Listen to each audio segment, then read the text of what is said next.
Bonjour à vous tous. Aujourd'hui, nous allons travailler une classe de français. Dans un premier temps, nous allons amener à séparer les mots. Certains mots vont être collés et vous irez amener à les séparer. Alors, avant qu'on commence, on va voir c'est quoi une phrase. Il y a plusieurs définitions de la phrase. Alors, moi, je vais prendre une parmi. Une phrase se constitue d'un groupe nominal et d'un groupe verbal. Je répète, une phrase se constitue d'un groupe nominal et d'un groupe verbal. Il y a une autre signification de la phrase où on dit que la phrase se constitue d'un verbe conjugué. Alors, pour ce devoir, nous allons nous concentrer vers ce qu'on appelle le groupe nominal et le groupe verbal. OK? Alors, dans l'expression groupe nominal, j'entends le mot nom, N-O-M, et dans l'expression groupe verbal, j'entends le mot verbe. Alors, ça va nous aider. Allons voir. Des fois, il y a un complément avec le groupe verbal pour donner plus de sens à la phrase. Des fois, il y a un complément avec le groupe verbal pour donner plus de sens à la phrase. Allons étudier cette phrase. Eric et son père accueillent les étrangers. Eric et son père accueillent les étrangers. Vous allez voir que j'ai cassé la phrase en deux. J'ai mis sous les mots Eric et son père, j'ai mis groupe nominal. Et sous accueille les étrangers, j'ai mis groupe verbal. Alors, pourquoi groupe nominal? Parce que dans cette partie, qui est la première partie de la phrase, nous avons les noms. Par exemple, Eric, qui est un nom propre. Père, qui est un nom commun. Normalement, un groupe nominal est mis devant un groupe verbal. Pense que le groupe nominal, c'est lui qui fait l'action. Je répète. Le groupe nominal est normalement placé devant un groupe verbal parce que le groupe nominal, c'est lui le sujet. Et quand je dis le sujet, ça veut dire c'est lui qui fait l'action. Alors, le groupe nominal est suivi du groupe verbal. Alors, pourquoi le groupe verbal? Parce que dans cette phrase, nous avons un verbe qui est le mot accueil. OK? Alors, pourquoi cette partie est appelée groupe verbal? Parce que dans cette partie, nous avons ce qu'on appelle un verbe et ici, c'est accueil. OK? Alors, Eric et son père, c'est le groupe nominal qui est placé avant le verbe. Accueille les étrangers, c'est le groupe verbal parce que cette partie constitue d'un verbe. Allons voir l'exercice maintenant. Écris la phrase en séparant les mots. Tiens, voilà. Ici, on a mis tous les mots ensemble. On a collé les mots. Dans un premier temps, il vous faudra casser les mots. OK? Et puis, écrire les mots. Voilà, il y a deux choses à faire. Il faut savoir où casser les mots et écrire les mots convenablement sans rater les lettres. Quand vous allez réécrire les mots, il vous faut écrire les lettres qui se trouvent dans le mot. OK? Alors, si j'ai à lire cette phrase, je vais dire la fille danse avec ses parents. Je vais dire la fille danse avec ses parents. Alors, dans un premier lieu, je vois qu'il y a la, L-A. Fille, je retrouve le mot fille. Danse, D-A-N-S-E, c'est un verbe au présent. Avec, qu'on avait appris avec le mot préposition. C'est ce qu'on avait dit, l'adjectif possessif, comme son, sa, mon, ma, mes. Et le mot parent. Alors voilà, vous avez vu, j'ai cassé la fille danse avec ses parents. Ça, c'est la première étape. Maintenant, je vais devoir l'écrire la phrase pour que je puisse avoir mes points. J'écris là, je laisse un espace. Fille, il faut bien laisser de la place entre les deux mots. Danse, il y a de la place. Avec, il y a de la place. C-S-E-S et parents. Et je mets le point final. La fille danse avec ses parents. La fille, c'est le groupe nominal. Danse avec ses parents, c'est le groupe verbal.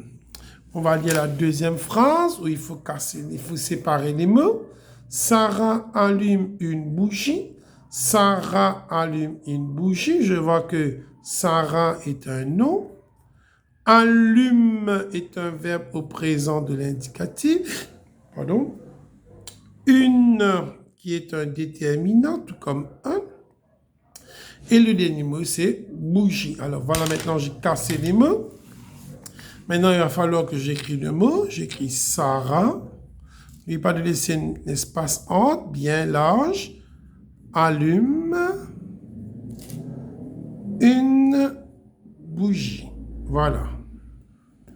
Sarah allume une bougie.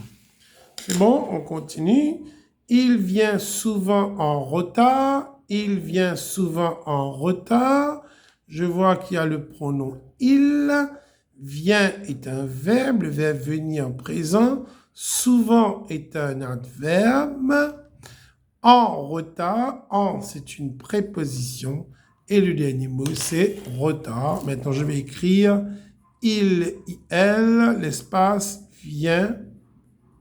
Souvent qui est l'adverbe en retard. C'est bon? Est-ce que je peux continuer? Regarde bien, il faut écrire les phrases. Le voisin de Paul est très méchant. Le voisin de Paul est très méchant. Je vois le mot le. Je vois le nom voisin. Je vois de. Je vois le nom Paul. Je vois le verbe et. Je vois très et je vois le mot méchant. Alors la phrase s'écrit ainsi. Le voisin de Paul est très méchant. Je répète, le voisin de Paul est très méchant. OK? Alors, pour le devoir, je vous en ai donné 5. À vous maintenant de les séparer et de l'écrire. N'oublie pas, nous avons ce qu'on appelle le groupe nominal, le voisin de Paul, qui se trouve avant le verbe, et est très méchant, et le groupe verbal. Dans un deuxième lieu, nous allons voir les mots de liaison. C'est quoi un mot de liaison? C'est un mot qui va relier deux phrases pour en faire qu'une seule phrase.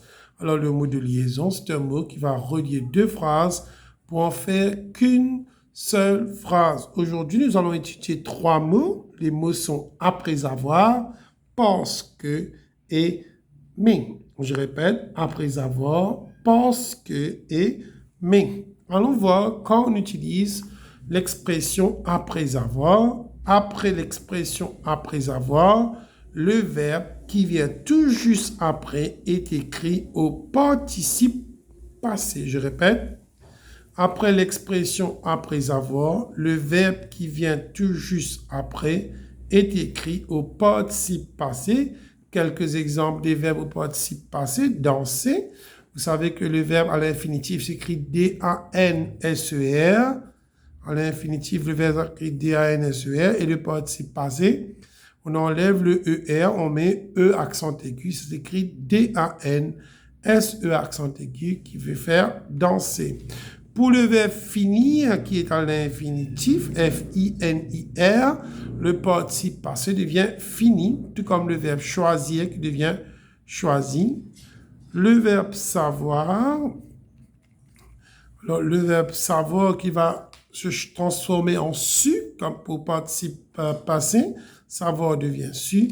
Et le verbe aller, A-L-L-E-R, va devenir A-L-L-E accent aigu. Alors, j'ai pris un exemple. Il regarde un film, il va faire ses devoirs. Il regarde un film, il va faire ses devoirs. Il y a l'expression après avoir. Alors, à chaque fois, il faut mettre le mot après avoir au début de la phrase. Je répète, l'expression après avoir, c'est plus facile de le mettre au début de la phrase. Je vais écrire après avoir regardé un film. N'oublie pas. Ici, il y a 2 phrases. Il regarde un film, il y a un point. Il va faire ses devoirs, c'est une deuxième phrase. Mais quand on va utiliser l'expression après avoir, les 2 phrases vont faire qu'une seule phrase. Après avoir regardé un film, il va faire ses devoirs. Après avoir regardé un film, il va faire ses devoirs. Vous avez vu l'expression après avoir et à l'arrière, juste après, le verbe qui suit est écrit au participe passé. Alors on va avec parce que, on ne dit pas parce que, on dit parce que. Parce que est employé pour justifier quelque chose. Parce que est employé pour justifier quelque chose. Exemple, Paul n'est pas venu à l'école, il est malade. Paul n'est pas venu à l'école, il est malade. Entre parenthèses, nous avons le mot parce que. Alors, la phrase, la réponse, n'oublie pas, il y a deux phrases. Paul n'est pas venu à l'école est une phrase.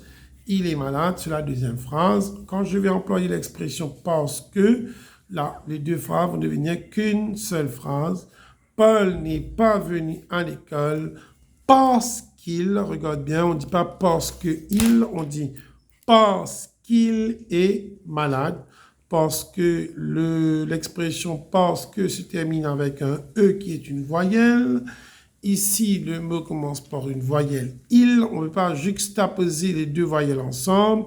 On enlève le E comme on a fait ici. On met l'apostrophe. Paul n'est pas venu à l'école parce qu'il est malade. OK? On va continuer avec maintenant mais. Mais est une conjonction de coordination. Mais est une conjonction de coordination. C'est quoi une conjonction de coordination? C'est-à-dire c'est un mot qui va nous aider à relier deux phrases. Coordonner veut dire relier, travailler ensemble. OK? Alors, je continue avec mais. Mais est une opposition à ce qui a été dit avant. Mais est une opposition à ce qui est dit avant. Exemple. Il est intelligent, il est paresseux. L'expression parenthèse, c'est mais. Il est intelligent, il est paresseux. On a dit au début qu'il est intelligent. Et à la fin, on dit que c'est paresseux. C'est en opposition à ce qui était dit avant. Alors la fin va devenir il est intelligent, mais paresseux. Ici, on enlève il est pour ne pas répéter il est. Alors, il est intelligent, mais paresseux. OK?